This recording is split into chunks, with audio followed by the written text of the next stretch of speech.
ತುಂಬಾ ಜಾಲಿಯಾಗಿದ್ದಂತಹ ಹಾರ್ದಿಕ್ ಪಾಂಡ್ಯ ಜೀವನ ಈಗ ಖಾಲಿಯಾದಂತಾಗಿದೆ.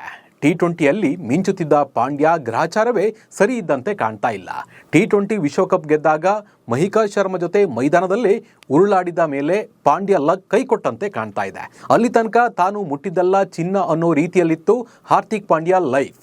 ಆದರೆ ಟಿ20 ವಿಶ್ವಕಪ್ ಮುಗಿದ ಮೇಲೆ ಪಾಂಡ್ಯ ಲೈಫ್ನಲ್ಲಿ ಯಾವುದು ಕೂಡ ಸರಿಯಾಗಿ ನಡೀತಾ ಇಲ್ಲ.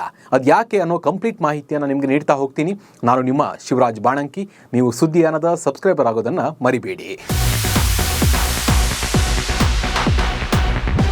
ಹಾರ್ದಿಕ್ ಪಾಂಡ್ಯ ಲೈಫ್ ಫುಲ್ ಜಿಂಗಾಲಾಲವಾಗಿತ್ತು. ಟಿ20ನಲ್ಲಿ ಹೊಡಿಬಡಿ ಆಟ, ನತಾಶಾ ಬಿಟ್ಟ ಮೇಲೂ ಕೂಡ ಹೆಚ್ಚು ತಲೆಕೆಡಿಸಿಕೊಳ್ಳದ ಹಾರ್ದಿಕ್ ಪಾಂಡ್ಯ ಮಹಿಕಾ ಶರ್ಮಾ ಜೊತೆ ಫುಲ್ ಜಾಲಿ ಮಾಡೋಕೆ ಶುರು ಮಾಡಿದ್ರು. ಆದರೆ ಯಾವಾಗ ಮಹಿಕಾ ಜೊತೆ ಮೈದಾನದಲ್ಲೇ ಕಿಸ್ ಕೊಡ್ತಾ ವೀಕ್ಷಕರ ಕೆಂಗಣ್ಣಿಗೆ ಗುರಿಯಾದ್ರು, ಅಲ್ಲಿಂದ ಪಾಂಡ್ಯ ಲೈಫ್ ಫುಲ್ ಚೇಂಜ್ ಆಗಿ ಹೋಯಿತು. ಎಲ್ಲದಕ್ಕಿಂತ ಹೆಚ್ಚಾಗಿ ಟಿ20 ವಿಶ್ವಕಪ್ ಗೆದ್ದಾಗ ಹಾರ್ದಿಕ್ ಪಾಂಡ್ಯ ಮಹಿಕಾ ಜೊತೆ ಮೈದಾನದಲ್ಲೇ ಬಿದ್ದು ಉರುಳಾಡಿದ್ರು. ಮೈ ಮೇಲೆ ಟೀಮ್ ಇಂಡಿಯಾ ಫ್ಲಾಗ್ ಇದೆ ಅನ್ನೋದನ್ನು ಕೂಡ ಮರ್ತು ಹೋಗಿದ್ರು. ಇದು ಫ್ಯಾನ್ಸ್ ಕೆಂಗಣ್ಣಿಗೆ ಗುರಿಯಾಗುವಂತೆ ಮಾಡ್ತು. ಆಮೇಲೆ ಪಾಂಡ್ಯ ಲಕ್ ಕೂಡ ಕೈ ಕೊಡ್ತು. ದೂರವಾದ ಕೃನಾಲ್ ಹಾರ್ದಿಕ್ ಪಾಂಡ್ಯ. ಇನ್ನು ಟಿ20 ವಿಶ್ವಕಪ್ ಮುಗಿದ ನಂತರ ಅಣ್ಣ ಕೃನಾಲ್ ಪಾಂಡ್ಯ ಮತ್ತು ತಮ್ಮ ಹಾರ್ದಿಕ್ ಪಾಂಡ್ಯ ದೂರ ಆದರು. ಮೊದಲು ಅಣ್ಣ ತಮ್ಮ ಅಂದರೆ ಹೀಗಿರಬೇಕು ಅಂತ ಹೇಳಿ ಎಲ್ಲರೂ ಹೇಳುವಂತೆ ಇದ್ರು. ಆದರೆ ಮಹಿಕಾ ವಿಚಾರಕ್ಕೆ ಇವರಿಬ್ರು ದೂರವಾಗಿದ್ದಾರೆ ಅನ್ನೋ ಟಾಕ್ ಕೂಡ ಇದೆ. IPLನಲ್ಲಿ ಎಂಐ ಪರ ಕಳಪೆ ನಾಯಕತ್ವ. ಈ ಸಲದ IPLನಲ್ಲಿ ಹಾರ್ದಿಕ್ ಪಾಂಡ್ಯ ಕಂಪ್ಲೀಟ್ ಫೇಲ್ಯೂರ್ ಆಗಿದ್ದಾರೆ. ಬ್ಯಾಟಿಂಗ್ ಮತ್ತು ಬೌಲಿಂಗ್ ಎರಡರಲ್ಲೂ ಕಳಪೆ ಪ್ರದರ್ಶನವನ್ನು ನೀಡಿದ್ದಾರೆ. ಹಾರ್ದಿಕ್ ಪಾಂಡ್ಯ ನಾಯಕತ್ವ ವಹಿಸಿಕೊಂಡ ಕೇವಲ 3 ವರ್ಷಗಳಲ್ಲಿ ಮುಂಬೈ ಇಂಡಿಯನ್ಸ್ ತಂಡದ ಪ್ರದರ್ಶನ ತಳಮಟ್ಟಕ್ಕೆ ಕುಸಿದಿದೆ. 2024ರಲ್ಲಿ 10ನೇ ಸ್ಥಾನ, 2025ರಲ್ಲಿ ಪ್ಲೇ ಆಫ್ ಹಂತಕ್ಕೇರಿದ್ರು. ಇತ್ತೀಚಿನ 2026ರ ಸೀಸನ್ನಲ್ಲಿ ತಂಡ ಮತ್ತೊಮ್ಮೆ ಕೇವಲ 4 ಪಂದ್ಯಗಳನ್ನು ಗೆದ್ದು 9ನೇ ಸ್ಥಾನಕ್ಕೆ ತೃಪ್ತಿ ಪಟ್ಟುಕೊಳ್ಬೇಕಾದ ಸ್ಥಿತಿಗೆ ಬಂದಿತ್ತಿತ್ತು.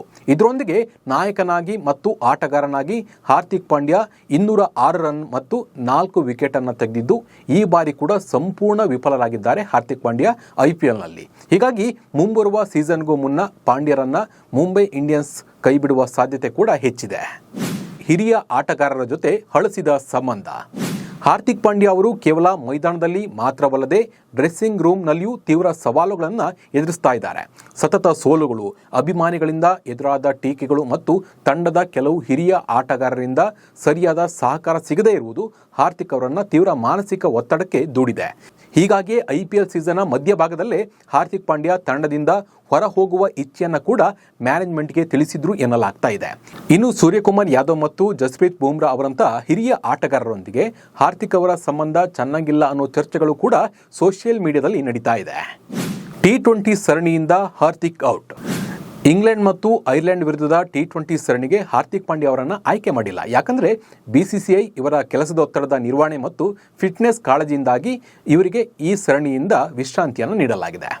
ಅಫ್ಘಾನ್ ಸರಣಿಯಿಂದಲೂ ಪಾಂಡ್ಯ ಹೊರಕ್ಕೆ. ಇನ್ನು ಬೆನ್ನು ನೋವಿನಿಂದ ಚೇತರಿಸಿಕೊಂಡು ಬೆಂಗಳೂರಿನ BCCI ಸೆಂಟರ್ ಆಫ್ ಎಕ್ಸಲೆನ್ಸ್ನಲ್ಲಿ ಫಿಟ್ನೆಸ್ ಟೆಸ್ಟ್ ಪಾಸ್ ಮಾಡಿದ್ದ ಹಾರ್ದಿಕ್ ಪಾಂಡ್ಯ ಇದೀಗ ತೊಡೆಯ ಸ್ನಾಯು ಸೆಳೆತಕ್ಕೆ ಒಳಗಾಗಿದ್ದಾರೆ. ಹೀಗಾಗಿ ಅಫ್ಘಾನಿಸ್ತಾನ ವಿರುದ್ಧದ ಏಕದಿನ ಸರಣಿಯಿಂದ ಕೂಡ ಹಾರ್ದಿಕ್ ಪಾಂಡ್ಯ ಹೊರಬಿದ್ದಿದ್ದಾರೆ. 2027ರ ವಿಶ್ವಕಪ್ ದೃಷ್ಟಿಯಿಂದ ಇವರ ಗಾಯ ಟೀಮ್ ಇಂಡಿಯಾಗೆ ದೊಡ್ಡ ಹಿನ್ನಡೆ ಆಗಿದೆ ಅಂತಲೇ ಹೇಳ್ಬೋದು. ಹಾರ್ದಿಕ್ ಪಾಂಡ್ಯಗೆ ದೊಡ್ಡ ಶತ್ರುವಾದ ಗಾಯ. ಇನ್ನು ಹಾರ್ದಿಕ್ ಪಾಂಡ್ಯಗೆ ಗಾಯಗಳೇ ದೊಡ್ಡ ತಲೆನೋವಾಗಿದೆ. ಇತ್ತೀಚೆಗೆ ಮುಗಿದ IPLನಲ್ಲೂ ಕೂಡ ಪಾಂಡ್ಯ ಗಾಯಕ್ಕೆ ತುತ್ತಾಗಿದ್ರು. ಗಾಯದಿಂದ ಇವರು 4ರಿಂದ 5 ಗುಂಪು ಹಂತದ ತಂಡಗಳನ್ನು ಕಳೆದುಕೊಳ್ಬೇಕಾಯಿತು. IPLಗೂ ಮೊದಲು ಗಾಯದಿಂದಾಗಿ ಹಲವಾರು ಪ್ರಮುಖ ಅಂತಾರಾಷ್ಟ್ರೀಯ ಪಂದ್ಯಾವಳಿಗಳು ಮತ್ತು ಸರಣಿಗಳನ್ನು ಸಹ ಇವರು ಕಳೆದುಕೊಂಡರು. ಗಾಯದಿಂದಾಗಿ ಪಾಂಡ್ಯ 2025ರ ಏಷ್ಯಾ ಕಪ್ನಿಂದಲೂ ಹಿಂದೆ ಸರಿಬೇಕಾಯಿತು. ಅದೇ ಗಾಯದಿಂದಾಗಿ ಏಷ್ಯಾ ಕಪ್ ನಂತರ ನಡೆದ ಆಸ್ಟ್ರೇಲಿಯಾ ಪ್ರವಾಸಕ್ಕೂ ಕೂಡ ಪಾಂಡ್ಯ ಗೈರಾಗಿದ್ದರು. ಆದಾಗ್ಯೂ ಗಾಯದಿಂದ ಚೇತರಿಸಿಕೊಂಡು ತಂಡಕ್ಕೆ ಮರಳಿದ್ದ ಹಾರ್ದಿಕ್ ಪಾಂಡ್ಯ 2026ರ ಟಿ20 ವಿಶ್ವಕಪ್ನಲ್ಲಿ ಭಾರತದ ಗೆಲುವಿನಲ್ಲಿ ಪ್ರಮುಖ ಪಾತ್ರವನ್ನು ವಹಿಸಿದ್ರು. 2026ರ ಟಿ20 ವಿಶ್ವಕಪ್ನ 9 ಇನ್ನಿಂಗ್ಸ್ಗಳಲ್ಲಿ ಹಾರ್ದಿಕ್ ಪಾಂಡ್ಯ 160.74 ಸ್ಟ್ರೈಕ್ ರೇಟ್ನಲ್ಲಿ 217 ರನ್ ಗಳಿಸುವುದರ ಜೊತೆಗೆ 9 ವಿಕೆಟ್ಗಳನ್ನು ಸಹ ಇವರು ಪಡೆದಿದ್ದರು.